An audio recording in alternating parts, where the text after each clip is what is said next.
Welcome to Vodnjan, a charming town in Istria that hides treasures of medieval architecture, the largest church in the region, mummified saints, and a surprisingly lively contemporary art scene. This town proves that Istria isn't just about tourist-filled beaches. It's also home to quiet places full of atmosphere and fascinating history.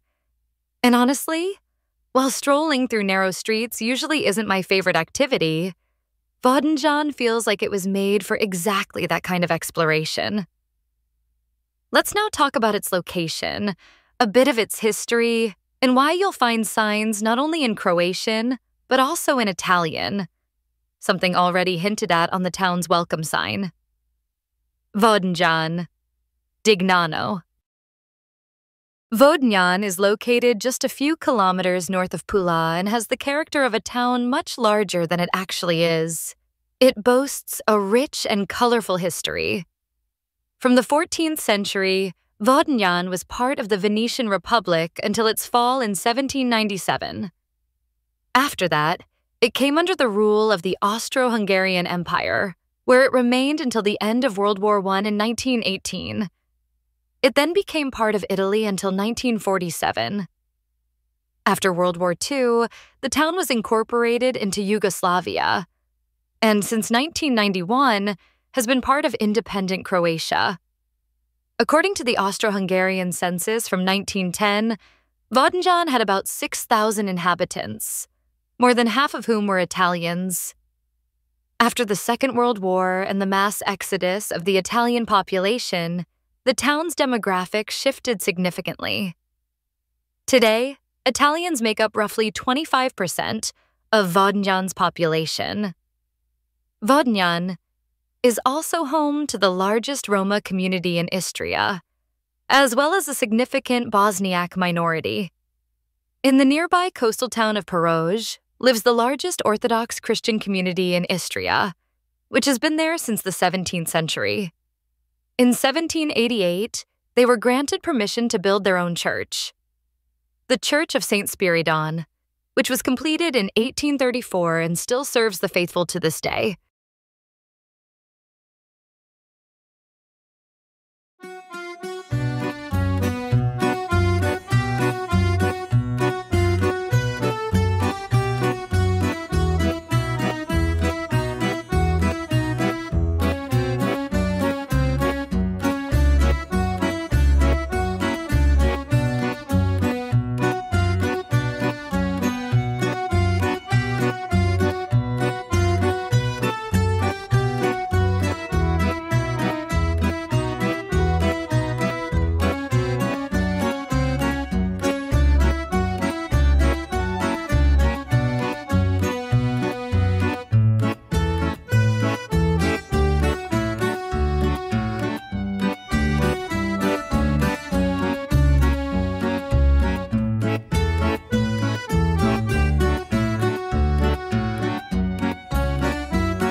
One of the most striking buildings on Vodnjan's main square is the town hall, Gradska Palača.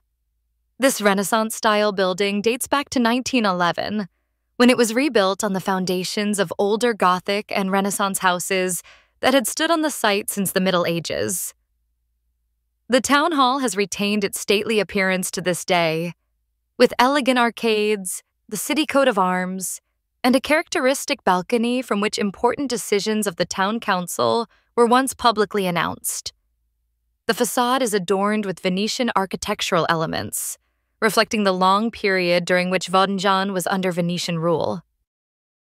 Just a 5-minute walk from the historic town hall of Vodnjan lies one of the most important pilgrimage and reliquary sites in Europe, the Parish Church of St. Blaise. This remarkable church houses an astonishing collection of over 370 relics, representing around 250 different saints from all over the world. The collection was brought to Vodnjan in 1818 by Gaetano Gresler, a Venetian painter and member of the Imperial Academy. Fleeing Napoleon's army, he sailed from Venice with the precious relics aboard a boat. Since then, they have been preserved in this extraordinary place. Among the highlights are the reliquary of St. John of Nepomuk, the ceremonial vestments of Pope Innocent XII, dating to around 1700, and most famously, the local phenomenon known as Chudo u Vodnjanu, the miracle of Vodnjan. 4 uncorrupted bodies of saints, neither embalmed nor hermetically sealed.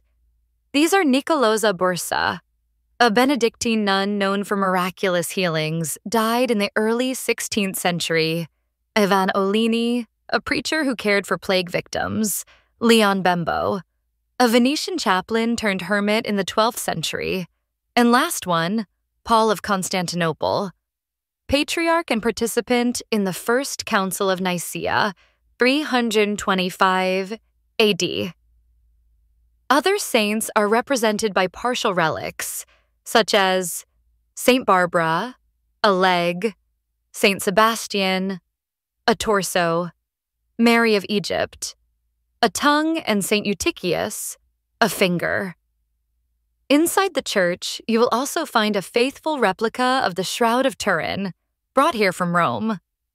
The original, globally known as the Santa Sindoni, is believed to be the burial cloth of Jesus Christ.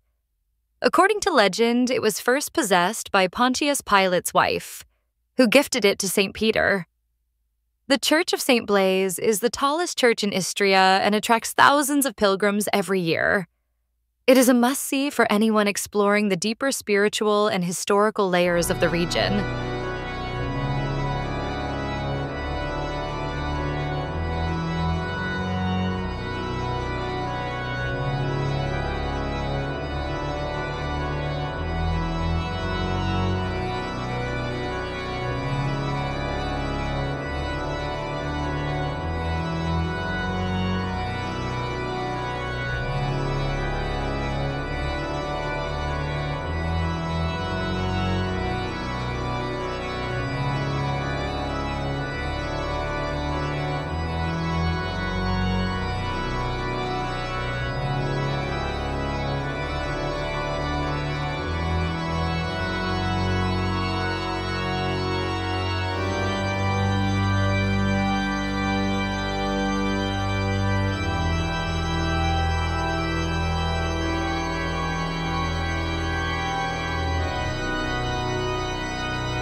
And now let's take a closer look at the church itself.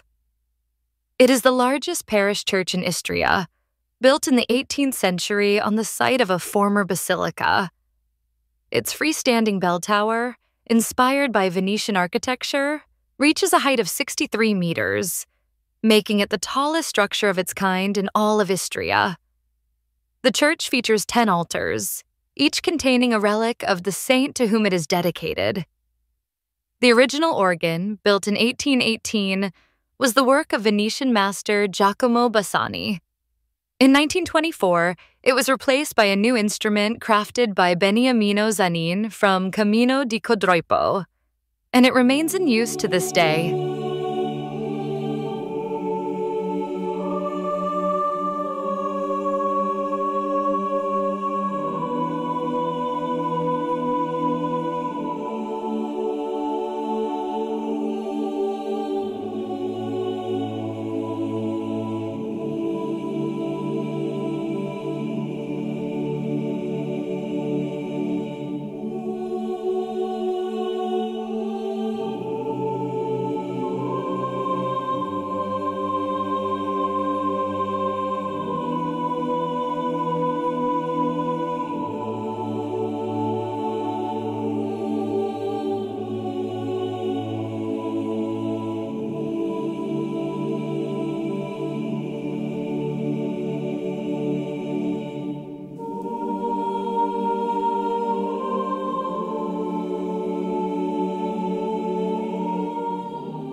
But this church isn't the only surprise you'll encounter in Vodnjan. Just a few steps from the main parking area, you'll find one of the most prestigious olive oil producers, not just in Istria, but in the entire world. The quality of Tonin olive oils is evident from a wall filled with international awards, as well as the brand's regular inclusion in the renowned Flos Ole Guide, which ranks the best extra virgin olive oils worldwide. And indeed, both the oil itself and the tasting experience with the charming owners made for an unforgettable visit. We still have 3 more stops to visit around Vodnjan today. The first one is just outside the town, Kažun Park. It's a unique open-air exhibition of traditional Istrian stone huts known as Kažuni. These dry stone shelters were used by farmers as protection from the sun or rain and are a characteristic feature of the Istrian landscape. In the park, you'll learn how Kažuni were built and why they hold such cultural importance for the region. Along the way to our next stop, the Church of St. Fosca, you'll even spot several freestanding Kažuni scattered across the countryside. Our second stop is the Church of St. Fosca, a Romanesque Gothic gem hidden amidst the Istrian countryside. Located about 4 kilometers west of Vodnjan, it is considered one of the most important sacred monuments in this part of Istria. The church was built in the 12th century on the remains of an earlier structure and is dedicated to Saint Fosca, a Roman martyr whose cult spread through the area, mainly due to Venetian influence. Unfortunately, the church is only open on selected days and at specific times. We were lucky. On Saturday, it was open from 3 p.m. to 6 p.m. However, the exact opening hours are hard to predict, so we recommend checking directly at the Church of St. Blaise in Vodnjan, under whose administration the Church of St. Fosca falls. Our final stop for today is the seaside town of Peroj, the closest coastal resort near Vodnjan, best known for its unique history. In the second half of the 17th century, Montenegrins who fled the Ottoman invasion were settled here. These Orthodox settlers brought with them their faith, language, and culture, and in 1788, they built the Church of St. Spiridon. According to official records from the Eparchy of Gornji Karlovac, this church remains the only functioning Orthodox church in all of Istria to this day. Just like the Church of St. Fosca, it is only open on selected days and times. However, if your partner dreams of a seaside wedding and you also require an Orthodox ceremony, this might be the perfect place to make it all work. As long as both partners are baptized, you can combine tradition and romance just a few hours' drive from Prague, Bratislava, Budapest, or Vienna.